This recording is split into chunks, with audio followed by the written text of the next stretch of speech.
আমাদের দেশে চিকিৎসা ব্যবস্থার সিস্টেম হলো এরা প্রকাশ্য দিবালোকে ডাকাতি করে, কথাগণ ঠিক কি ঠিক না? যারা দিনে দুপুরে প্রকাশ্যে ডাকাতি করে, ভুল চিকিৎসা দিয়ে রোগী মেরে ফেলে, তার বাস্তব উদাহরণ আমাদের পাবনা ফরিদপুর থানা ড্যামরা একটা জায়গা আছে, হয়তো অনেকেই চিনতে পারেন।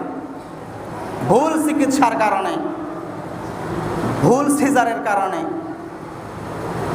মাটা মারা গেল। সন্তান, ছোট্ট নবজাতক সন্তান, আপনারা বলেন তো এই সন্তানের কি হবে? ভুল একটা চিকিৎসা করার কারণে মা মারা গেল।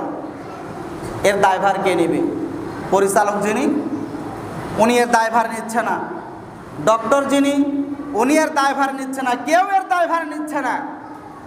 অথচ বিষয়টা সবাই জানে যে ভুল চিকিৎসার কারণে সে মারা গেল।